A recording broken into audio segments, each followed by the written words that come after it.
હરિનાથનું જીવન એક વેદાંતિના સિદ્ધાંતો પ્રમાણેનું જ જીવન હતું. તપ અને સંયમનું આચરણ તેના જીવનમાં ખૂબ દ્રઢ થયેલું હતું. વેદાંતના સાગરમાં જેમ જેમ તે અવગાહન કરતો ગયો તેમ તેમ તેમાંથી ઉચ્ચ અનુભવોના મોતી તેને લાગતા ગયા. વેદાંત સંબંધી ગ્રંથોનું પરિશીલન કરવામાં તે એટલો બધો મગ્ન રહેતો કે એક વખત તો કેટલાય દિવસો સુધી તેણે દક્ષિણેશ્વરની મુલાકાત જ લીધી નહીં. પછી જ્યારે એક દિવસ તે ત્યાં ગયો ત્યારે શ્રી રામકૃષ્ણે તેને કહ્યું, અરે હવે તું અહીં પહેલાંની જેમ વારે વારે આવતો કેમ નથી? મેં સાંભળ્યું છે કે હમણાં તું વેદાંતનું અભ્યાસ ચિંતન કરી રહ્યો છે. એ સારી વાત છે, પરંતુ વેદાંતનું તત્વજ્ઞાન શું શીખવે છે? એટલું જ કે કેવળ બ્રહ્મ જ સત્ય છે, બીજું બધું મિથ્યા છે. એનો સાર આટલો જ છે કે એથી વધારે?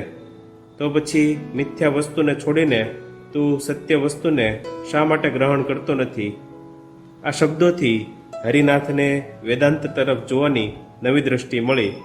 થોડા દિવસ વીતી ગયા બાદ શ્રી રામકૃષ્ણને કોલકાતા જવાનું થયું. તેમણે હરિનાથને પણ ત્યાં તેડાયો.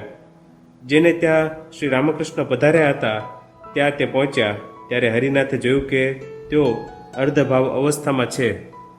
ભક્તોની મંડળીને સંબોધતા શ્રી રામકૃષ્ણ કહી રહ્યા હતા, આ ઘટનાત્મક જગતને મિથ્યા તરીકે જોવું એ સહેલી વાત નથી. ઈશ્વરની ખાસ કૃપા વિના એવી અનુભૂતિ થઈ શકતી નથી. કેવળ વ્યક્તિગત પ્રયત્ન એવી અનુભૂતિ કરાવી શકતો નથી. આખરે તો મનુષ્ય એટલે અત્યંત મર્યાદિત શક્તિઓ ધરાવતું એક તુચ્છ જંતુ. પોતાની મેળે તે વળી સત્યનો કેટલોક ભાગ ગ્રહણ કરી શકે છે. હરિનાથને લાગ્યું કે આ શબ્દો તો પોતાને જ લાગુ પડે છે. આટલું જ બસ ન હતું.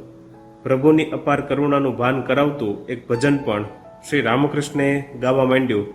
એમના ગાલ પરથી આંસુ વહેવા લાગ્યા અને જમીન ખરેખર ભીની થવા લાગી.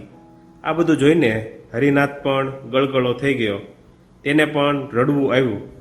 આ પ્રસંગ પછી તે ઈશ્વરના ચરણમાં આત્મસમર્પણની ભાવના રાખતા શીખ્યો.